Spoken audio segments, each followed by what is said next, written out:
Hi guys, this is Paul with TweakTown. We're sitting here with Chris Bross at DriveSavers offices. He's the Strategic Technical Alliance Manager here. And Chris, if you could kind of tell us a little bit about DriveSavers and what your missions and philosophies are. Sure, Paul. Thanks for the opportunity. We appreciate you being here to see what we do here at DriveSavers Data Recovery. DriveSavers is the oldest, most trusted, and most secure data recovery provider on the planet. We serve customers from consumer through the enterprise on all kinds of storage devices, no matter where they're located.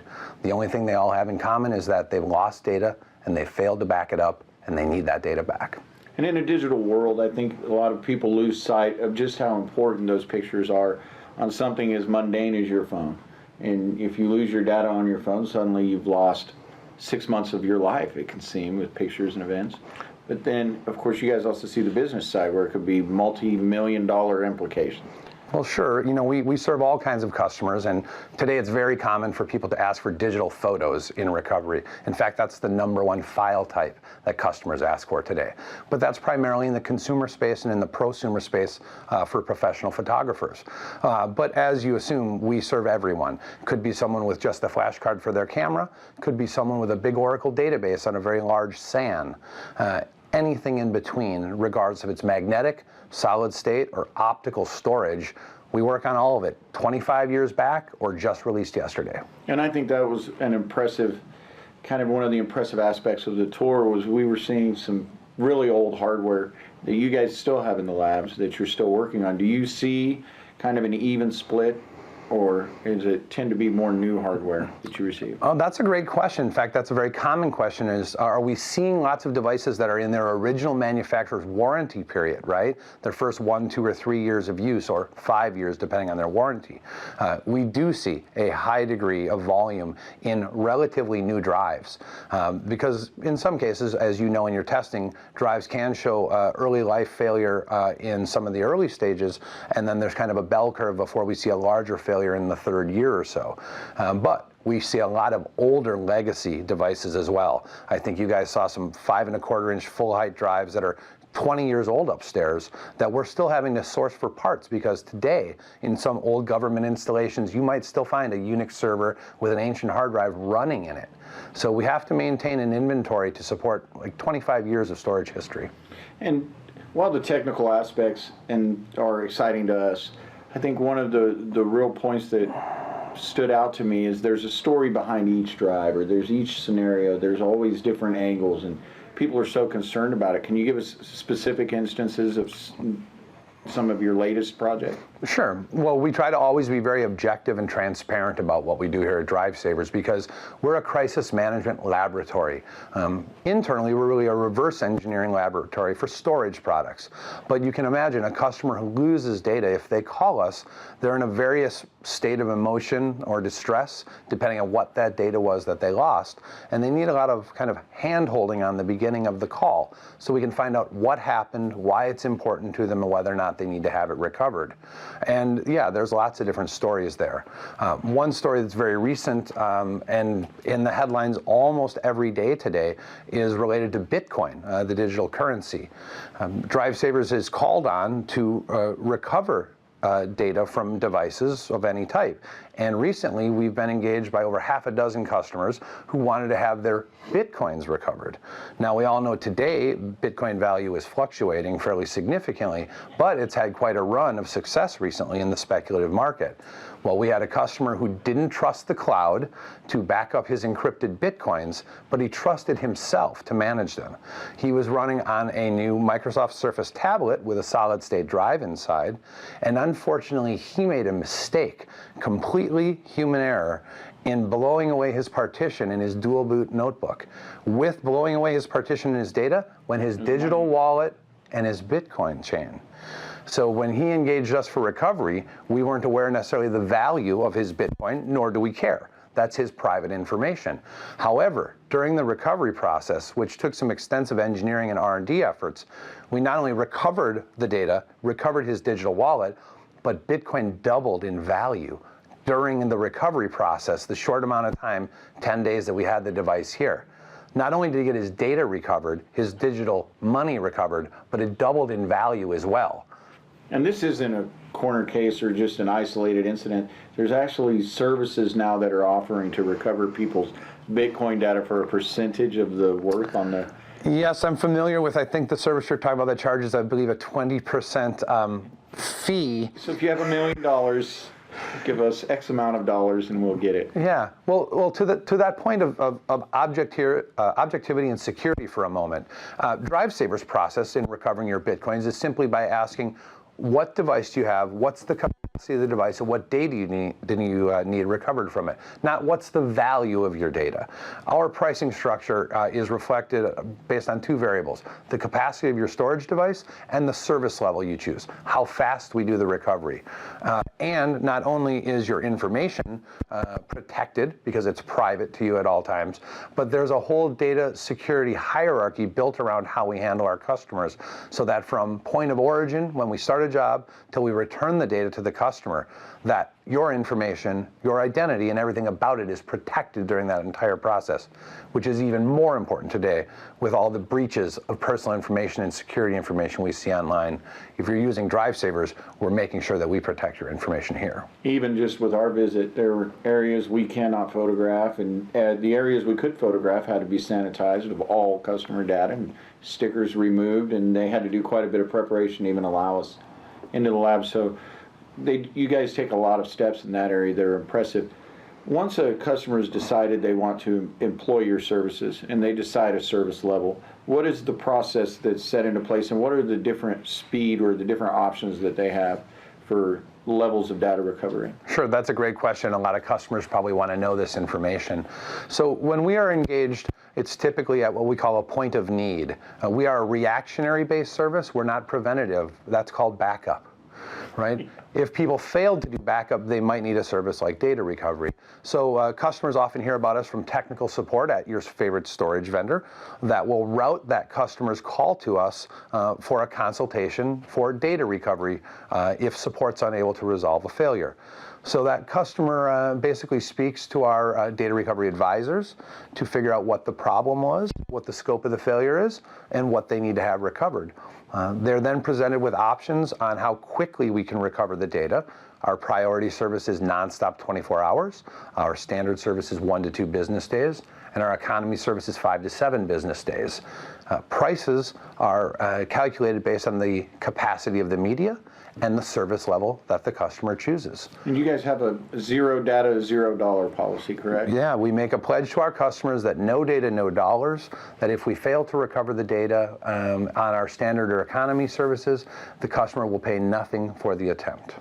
And there's so much that goes into recovering data that I don't think people realize. They're thinking, okay, they're running some tools. You know, if you lose your data, you're going to try to find some downloadable online tool and have a go at it. But for you guys, a lot of this, you have to pull a lot of strings to bring everything together in order to do a complete data recovery. A lot of this involves working with companies who actually create the storage devices, correct? That's exactly correct. The tools that we use in the laboratory, of course, are very proprietary.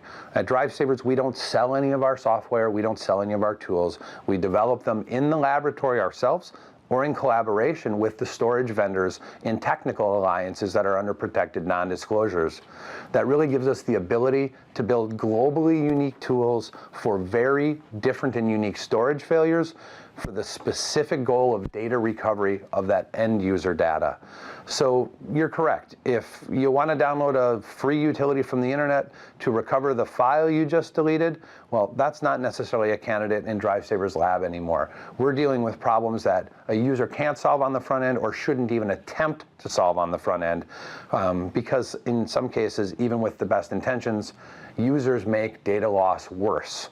And we want to get a device into our lab as quickly as possible so that the first effort might be the only effort that we're able to exercise against a drive, and we want to make sure the drive's here so that we maximize the opportunity for recovery. The old IT saying that the most dangerous thing to a computer is the user, it kind of holds true even in this case. Yeah, it's not really the hardware, it's the human. I think that part of the reason that DriveSavers has been around for over 25 years and that we're busier today than we've ever been before is not that the hardware is the failure, or not that the user doesn't have options to back up, not that there aren't free cloud accounts for everyone to use. The issue might be there are too many choices, and the psychology of the user is the fault. That's what I was referring to, the human, not the hardware. A user has to decide to back up. A user has to decide to verify the data, right? They make these conscious choices. And if they fail to do that and protect themselves properly, well, they might eventually be one of our customers. One of the impressive things I noticed when we were doing some of the initial discovery before our visit is looking over some of the literature on your site, the discussion of all of the different regulations that you guys have to be compliant. For instance, if you recover some health information from individuals, that brings you under the umbrella of HIPAA certifications. So there's a wide range of different certifications. Can you tell us a little about those and how those work? Sure. You're right that data recovery isn't just about a simple process of pulling data off your storage device. There's a whole ecosystem that surrounds the process. It really has to do with security primarily and protection of user data, user identity, and the possession of these devices, while they're here in our laboratory. So we are a high security facility here. We have particular special clearance from the U.S. federal government to work on jobs for them. We extend those security availabilities to our normal customers and private and public entities. We provide compliance for HIPAA. That would be any of our customers with PHI or protected or personal health information. We had 42 compliance and security protocols in place just to provide that level of service. In addition to that, these alliances we referred to earlier with some of our partners are also extremely protected and secured, some from the public and some from the customer. So not only are we providing site, facility clearance here, every single one of our employees goes through an annual background investigation, and we have engineers on site with clearance to be able to work on very sensitive jobs. So all of this comes part and parcel with, as I said, that ecosystem we serve up to all of our customers, regardless of it's Grandpa Joe with, digital pictures of his grandkids on his camera.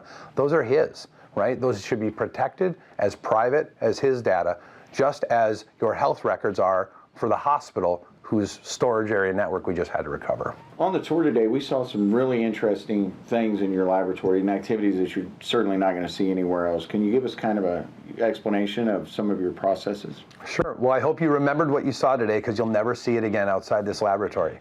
Very seriously, the tools that we develop, some of the stuff you saw in process up in the lab today, things that we can't talk about on camera here right now, are truly globally unique and proprietary. Some of those tools were developed in this laboratory for specific failure that we've seen in high volume in the field. So those clean rooms, we use ISO 8, 7, 6, and 5 classified clean rooms. We really have to have that level of contamination control in place and tools in place so that drive manufacturers inspect our facility and allow us to maintain warranty status when we serve their customers' drives. And all of those tools, all of that technology, all of that clean room contamination control is critical to the data recovery process. One speck of dust, one rogue piece of dirt in that clean room gets inside your hard drive while we're working on it, it head crashes, it's dead, it's unrecoverable. Right? So that can't happen here. Yeah, there's a very small tolerance for failure once you're doing a failure recovery, actually. Well, that's correct. I mean, imagine what a trauma ward is like at the regional trauma ward at a hospital, right? Or the surgical suite inside of the hospital. Our clean rooms are clinically cleaner than those environments, because we really have to be in working on these devices. So sometimes the first shot is the only shot at a data recovery, and if it's here in our laboratory, the metaphor of a surgeon sitting over a patient working on them is really true. You saw that. You saw patients in the lab today basically with their chest open as we're working inside of that drive to make sure that we can revive it long enough to pull the data off of the device. All of that has to happen in those controlled environments with those special tools, or we wouldn't be able to deliver the results that customers are expecting. And these kind of accepted practices and the compliance that you have, this also leads you into some other areas such as data forensics, where they have to have specialists come and even in some cases testify about the data that you guys recover. Can you tell us a little bit about I know we couldn't see it because that area we're not allowed into, But for the forensic data, can you give us kind of some words on that? Sure. Well, this is a great segue when we're talking about data security and data privacy, because in the world of forensics, forensics and e-discovery particularly, data is produced as evidence, typically for litigation. And so what that means is that instead of just recovering the photos that you wanted of the kid's first soccer game, you need the device to tell a story. Who, what, why, where, and when. When was the data deleted? What IP address was it attached to when it occurred? We want the history of the device to share that story, so that story can be produced, for example, in a court of law. And so, of course, those cases are typically non-public information. That's why you weren't allowed in that laboratory today. But the things that we're working on can be very serious and significant and have huge implications. Our engineers are retained as expert witnesses and have recently gone to trial in order to produce evidence in the conviction of a capital murder case. So we deal with very significant issues here at DriveSavers, from the mundane, request for photos off your phone to something that's going to a federal court of law. And in that forensic and e-discovery space, that market is growing significantly as more data is digital evidence rather than on paper.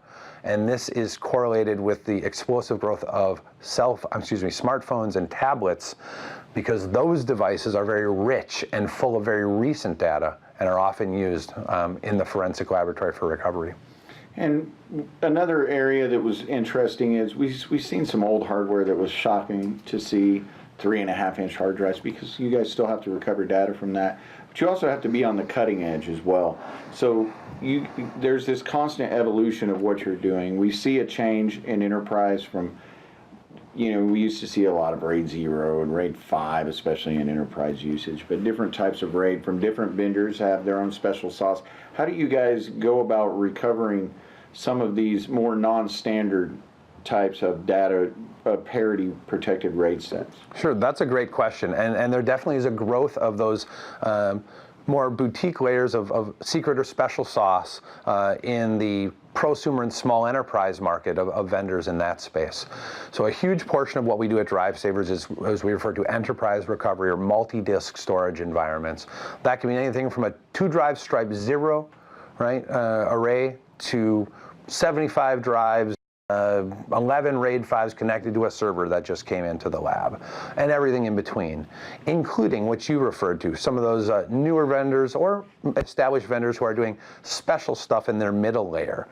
So how do we solve those problems? Well, there's really a combination approach. One is, again, alliances with the vendors that are using specialized technology, where we share field failure analysis data, and that's rich information for them, and in turn sometimes we get tools from them. And in addition, it's just plain old blood, sweat, and tears, brute force engineering, and reverse engineering in the laboratory. So for every new storage device that comes out, we buy it, we fill it, we break it, and we recover it. And then we document that so that we know how to do it when a customer case comes in. And some of these new devices, of course, everybody's aware of SSDs. That's the hot topic. Storage industry with hard disk drives has been pretty boring for 20 years. There have been advancements, of course, but nothing as explosively and radically different as SSDs. How are you seeing that, the number of recoveries that you are doing from SSDs, and how would you compare that to some of the older data recoveries that you guys have undertaken? Sure. Well, historically, just like the world still primarily spins on rust, or hard disk drives as we refer to it, and the ratio of the global whole is maybe 90% magnetic to 10% flash, depending on how you measure it. It's similar here in the lab at DriveSavers, and we're seeing a significant increase year over year in the ratio of flash to HDD recoveries, more flash coming in. But hard drives also have had a little bit of a renaissance lately. So with all the new SSD technology we've been working on for the last 6 years of recovering SSDs, now we've got SMR, shingled magnetic recording, right? And helium-filled drives. So hard drives have finally gotten over the hump of their capacity and performance barriers. So with all the new things we're learning on flash and SSD, we've got a lot of work ahead of us on the new HDD technologies as well. Because I think that was an important distinction that you made when we were talking earlier, was hard disk drives tend to have, at least traditionally, have more physical failures, whereas SSDs and some of the new advanced hard disk drives tends to be more of a logical failure. Or can you give us some words about that? Or yeah, so that's exactly correct. The history of data recovery, and again, remember our perspective is it only breaks, so we're looking at the broken stuff out there, has been electromechanical failure on hard disk drives. That is, a component has failed, an actuator has hit the media, aka head crash, right? We've got a motor failure, for example. These are all kind of break-fix opportunities where a manual or component replacement or intervention takes place. You saw a lot of that happening in the clean room upstairs today. Contrast that with SSDs. By design, appear to be quite simple in design. We've got a controller, right? We've got NAND flash, maybe we've got some DRAM. No moving parts. No moving parts, however, very complex in logic, right? So that middle layer or middle layers of abstraction between the LBA layer, the block layer, and the actual physical layer of the storage on flash is much more significant in an SSD or a flash application, and in fact, harder to recover from. But the good news is, like with everything, time, effort, and research and development are increasing those recovery yields all the time. I think that was one of the most impressive aspects of the tour was you guys have this long history. You've been doing this for an extended period of time, but at the same time, even though you have this established knowledge, you're constantly learning every day. So it has to be pretty exciting to stay on that cutting edge of technology. Well, it is. I mean, it's a monumental task trying to support this user base of technology that we have to, from the old stuff to the new stuff. But I think, as maybe you got a sense here today, there's a lot of energy and a lot of buzz, in our facility and laboratory. And there's a lot of tenure with the employees here. I mean, what other tech firm do you go to where you see 20-year employees in the same place, right? Exactly. The reason is that there's never a boring day at DriveSavers. You never know what's going to be coming in the door, what technology we're going to have to learn because the customer needed it, not tomorrow, yesterday, right? There's no tolerance in today's society to waiting for things. Well, same is true in our world. Customers need the data right away. And we have to be, not only in our R&D labs, always looking at next-gen stuff, like why do we have the SMR drives in the lab today? Because we know we're going to have to recover those soon for a customer.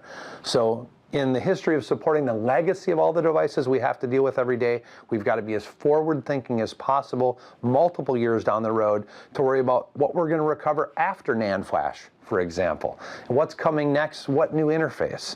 And every day brings new challenges, and it's part of what keeps us really on that bleeding edge or on that cutting edge of technology, so that we're always ready for any new customer case. And I believe you guys will be. The tour was pretty convincing. You guys have your approaches and your processes as scientific as it can possibly be, but you also seem to cater to that human element very well from the beginning all the way to the end.